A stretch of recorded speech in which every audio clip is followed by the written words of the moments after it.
Eagles last night for the 6,000th time.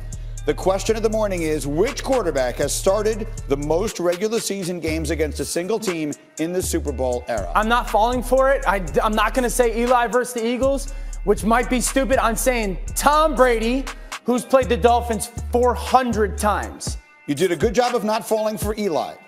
But the answer is Brett Favre. Brett Favre has started 36 games against the Bears. Laura, I told you. You actually did. He played for Green Bay and Minnesota in his career. Eli Manning started his 30th game now he against sells the Tommy Eagles Cropper. It's great. Yesterday. And Laura, how did Eli do against the Eagles yesterday? Yeah, he didn't do so well. And here's the thing, Greeny. I'm going to help our buddy Dan out because he gets to talk about his best friend Carson Wentz right here once more. Let's remind you how well he was last night when sneaking it over the line for a big first down there, Dan. And I love this throw to Arcega-Whiteside down the sideline. Just ball placement. I mean, that's the only place you could throw it. Good job by him kind of falling into this catch. And I love this ball down the seam. Put your back foot in the ground. Drive it down the seam to Goddard. Hold them up against the safety. Big time throw. That was a gain of 28 down to the 13-yard line. Later in the drive, under 2 minutes to play here and finding his boy Zach Ertz. And the only guy open. The only place you could throw that football with the defender barreling down on him. Big time step up throw. That means we're going to overtime. The first play of OT wins. Finding Miles Sanders there. Yeah, I like this play design. It was really kind of like a design screen. Those two receivers are blocking. Get it out to Miles Sanders in the flat. I love the play action movement for Carson Wentz, something he does really well. A gain of 13 there to Josh Perkins. And then second and goal for the Eagles here. Wentz finding Ertz once again. Yeah, this is a play that he's brought over from North Dakota State, which he loved. It's a big red zone concept for them. They motion Ertz down, and obviously a game-winning touchdown. Huge for the Eagles, and the win pulls Philly into a tie with the Cowboys for first place in the NFC East. Dallas, however, currently in the playoff picture, having won their first meeting this season. According to FBI, the chances to make the playoffs are Cowboys 67%, Philly 33%. And the Eagles at this point are just a walking mash unit. And I want to quickly bring Dan Graziano into the conversation to set up what we want to talk about, because I'm sure there were a lot of people thinking what we were thinking this morning, and that is, might they try or they consider trying to sign Antonio Brown? Dan, where is the latest as far as Brown is concerned with the league? Well, we're waiting to find out, Greeny, if the league is going to suspend Antonio Brown or not for all the issues that came up earlier this year regarding his off-field conduct, two women accusing him of inappropriate behavior toward them. The league investigating that has yet to rule. So because they have yet to rule on potential discipline, if a team were to sign Antonio Brown today, hypothetically, he would be put on the commissioner's exempt list until that investigation is complete and a decision on discipline was made. So that's a big reason why you haven't seen teams move to do that, because at this point they don't know how long he would theoretically be out, and they wouldn't be able to use him immediately anyway. The other reason is because, honestly, I mean, the stuff he's being accused of and being investigated for is stuff that some teams don't want to be associated with. So it's not as cut and dried as the Eagles need help, they should sign Antonio Brown. There's a lot of questions still to be answered about whether you want him on your team at all, and if you do, whether he would even be available to you, and if so, when. Correct, of course. All that stuff is more important than any of the football piece. But as far as the NFL is concerned, it would seem to me there isn't a great urgency to complete their investigation if no one is trying to sign him. If a team like the Eagles were to inquire with the NFL, hey, we'd like to make a move here, would that hasten some sort of decision on the part of the National Football League? Well, when you talk to people at the NFL, of course, they're going to say no, that their investigation is going to take a certain amount of time, and that's why the delay is. It's not a question of, oh, can we move this along so we know whether we can sign him or not. The league wants to get these kinds of investigations right. There are examples in the past of them not getting these kinds of investigations right, and we all know about those. But, yeah, I think at this point it's a matter of the league proceeding with, if a team is calling the NFL, and I'm sure teams are, I know for a fact teams are, if a team's calling the NFL and saying, what's the deal with Antonio Brown, when are we going to know something, the answer they're getting is when we're done with the investigation, and that's the best we can give you. Do we know which teams?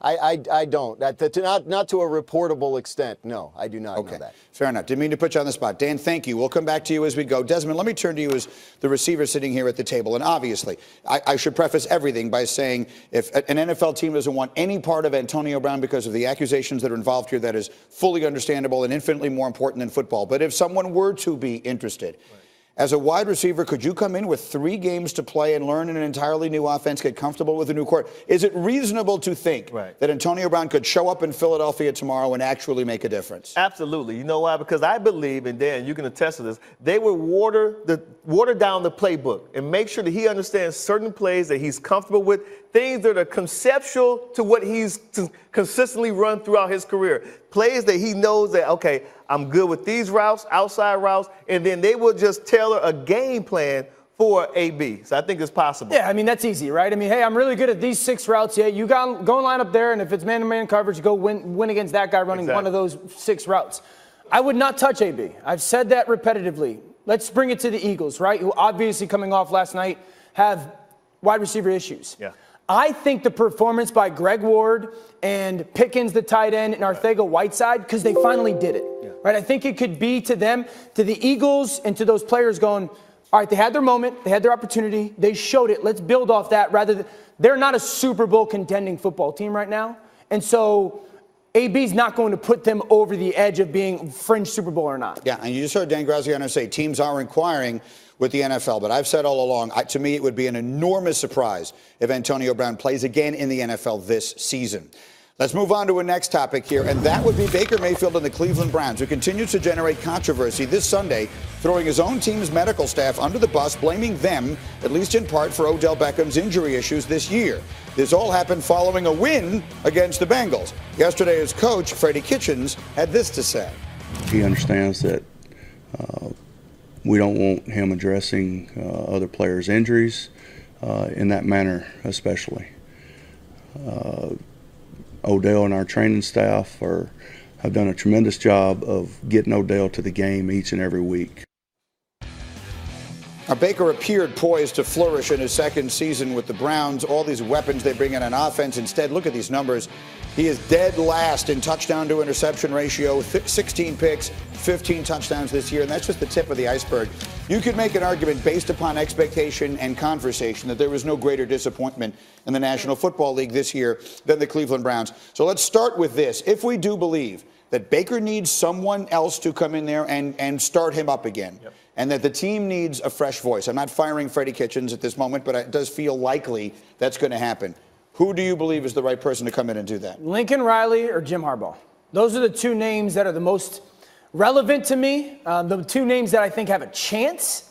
Because Lincoln Riley obviously has his history with Baker Mayfield. He understands him. I think he's been one of the guys that has been able to get Baker Mayfield to understand accountability and some maturity.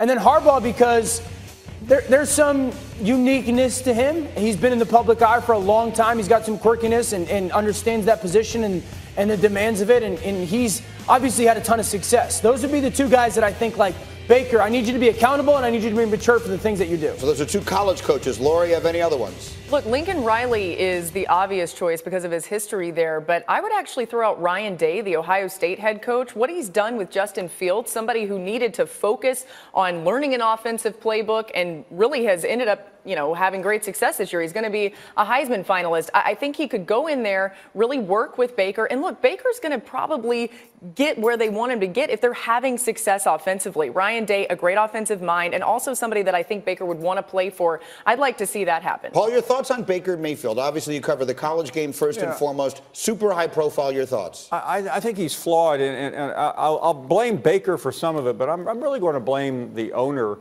of the Cleveland Browns, Jim Haslam. And I know this family very well, and I also covered Freddie Kitchens in high school and in college. And I believe he is truly one of the worst hires in NFL history. I don't know why the Haslams thought he was going to be successful, because he had some success with Baker last year. They're getting what they deserve, and it's not a matter of when or if he's going to get fired. He's going to be gone.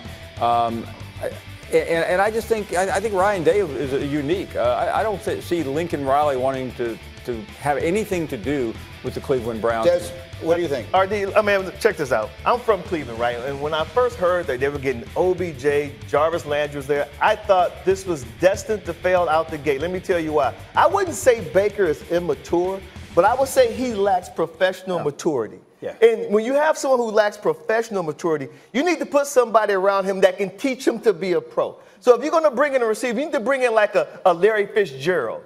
You need to bring in someone that's going to respect in the locker room. You understand what I'm saying? And then you got to have a coach. Now, you talked about Ryan. Don't forget, now, this guy, Baker Mayfield, he holds grudges. That's an Ohio State coach. I know where you're going that here. flag. You know what I mean?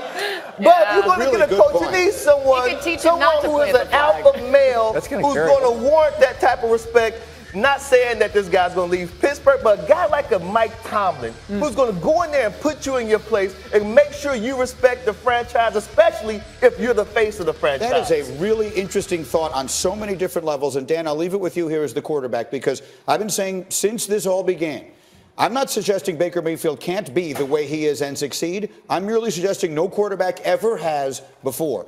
Is there anyone who can tell him, dude, you got to stop some of this stuff? Oh, absolutely. I mean, I think Mike Tomlin's a great one. It's up to Baker to. The professional maturity is a great point. Will he listen? I think this year is a really impactful year for him, because this is the first year that he's been really struggling. Even from Texas Tech to Oklahoma, like, he's been a big part of that struggle, right? And he was chosen, number one, to make sure that that was no longer being the case. So Baker's got to look at himself in the mirror here. Yeah. Like, Baker's got to look at himself and go, how can I be better? How can I stop complaining about everything else that's around me and start making sure that I'm building everything up that is there?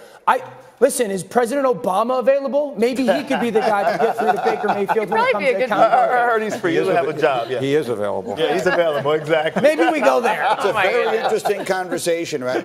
I think it's more about someone talking to him, whether it's his coach or not, that he listens to. In the meantime, we'll talk about another quarterback, Trevor Lawrence, and Clemson favored over Ohio State in their semifinal matchup. One of the members of our crew wants to see more from that quarterback. You'll hear who and why next.